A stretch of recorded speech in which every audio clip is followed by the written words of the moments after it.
The file you are about to hear has been thoroughly scrutinized by the Ethics Committee and approved by the O5 Council for release to trusted associates of the Foundation. This is SCP Unredacted.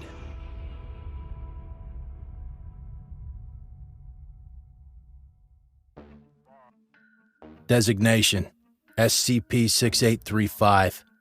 Threat level: Theta. Special Containment Procedures: Tactical Operations Unit Earnshaw 4, Foo Fighters, has been tasked with investigating all reported sightings of SCP-6835 and expunging any recollection of the event from all witnesses. By order of the D7 Council, there are to be no further attempts to capture or otherwise impede the anomaly. Report: SCP-6835 is the Black Wyvern, a Ferdinand-class air frigate which vanished along with its crew during the closing stages of the War of Valerian Aggression. Periodically, the anomaly will appear above populated areas under Rupertian jurisdiction, hereafter referred to as a manifestation event, at an altitude between 25,000 and 30,000 hands. Anomalous manifestation events are typically concurrent with the onset of sudden and intense thunderstorms. Whether the anomaly itself is responsible for these meteorological phenomena remains uncertain. Within minutes of appearance, the anomaly will begin rapidly descending at speeds of up to 170 kilometers per hour, before vanishing within a distance of 150 hands above the ground. In some cases, the anomaly will attempt to hail nearby vessels prior to its descent. Interpreting signals originating from the anomaly has proven impossible, however, with all attempts thus far causing electrical outages and occasionally fires in radio equipment. The earliest known sighting is attributed to the HMA Queen Amelia, whose crew reported witnessing a WAA-era aircraft in the vicinity of Mount Kingspear. The Amelia's captain, one Julius Abadi, apparently recognizing the anomaly, refused direct orders to track the vessel's movements and instead demanded his servicemen join him in uttering a short prayer. Foundation agents embedded in the RAF investigated the sightings and subsequently expunged all witness memory of the incident. To date, the Foundation has made 3 attempts to intercept the anomaly. In all cases, the pursuing aircraft were downed after experiencing what is speculated to be catastrophic engine failure. While the wreckage of all 3 vessels has since been retrieved, no human remains could be identified. Additional: the following account of SCP-6835 was published in the Imperial Inquirer by retired airman Lord Thaddeus T. Whitestone, 7th Earl of Eastchapel, documented for further research by the Department of Mythology and Folkloristics. Attention all aviators, beware the Black Wyvern. As any ground gawker worth his rations knows, the dutiful airmen who service this great nation are a valiant, though superstitious folk, with their own curious customs, traditions, and folklore. Stories are told of the somber Sully Gullies, a supposed species of seabird, whose male members are abandoned by their partners after mating and become so anguished as to fly directly into aircraft propellers, to disastrous consequence. There is the legendary Cloud 9, an idyllic afterlife reserved solely for those airmen who have spent at least 40 years at Sky, where wind and rain are non-existent and the moon is always full and bright. Tempting as it may seem to dismiss such stories as mere guff and claptrap, on my reputation as a scholar and a gentleman, the following account is as veracious and indisputable as the skies above.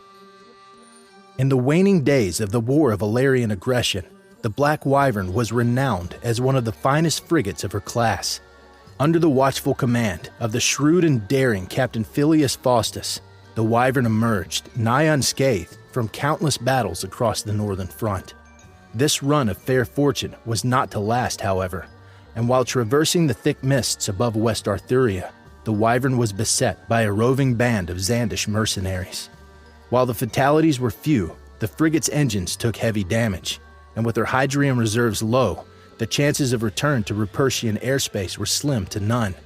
At 1 minute past midnight, as it appeared their situation could grow no bleaker, the Wyvern's crew were visited by none other than the devil himself, come shambling forth from the howling abyss in search of fresh subjects. The Prince of Dust assured Captain Faustus that he could see to the Wyvern's safe voyage home, a service he was more than happy to provide in exchange for the immortal essence of the first crew member to set foot on land. The quick-witted captain hastily accepted this bargain, and no sooner than words passed his teeth, the Wyvern began moving of her own accord, sailing the celestial sea at speeds unfathomable. Within mere hours, the dirigible had reached the clear skies of the motherland, only coming to an abrupt halt once the Lord of Shadows returned, eagerly awaiting his prize. Refusing to condemn any of his men to the pustulous pits of the Weeping Wastes, Captain Faustus instead took the devil by surprise, seizing the ship's cat by its tail and sending it plummeting to the ground below. As the feline was technically considered a member of the Wyvern's crew, the devil no longer held claim to the soul of any human occupants. However, while the devil may on occasion be outwitted by mortal men, as any cleric will assure you, he rarely takes such instances in stride. Thus it was that the wrathful Prince of Dust placed a curse upon the Wyvern and her crew, forcing the vessel to remain adrift until the end of time. In the years that have elapsed since, airmen from all corners of the Empire have reported sighting the Phantom Airship during their travels, always descending but unable to land. All aviators are advised to keep safe distance from the Black Wyvern should she appear within their midst, and make no attempt to respond should she hail your vessel. Pity not the Wyvern's crew, dear reader. Rest assured, knowing that what dwells within her duralumin belly no longer holds any closer resemblance to God-fearing Rupertians than a common sea slug. Save all sympathies instead for those unfortunate enough to encounter the horror of the heights and be drafted into the company of the damned. You have been warned.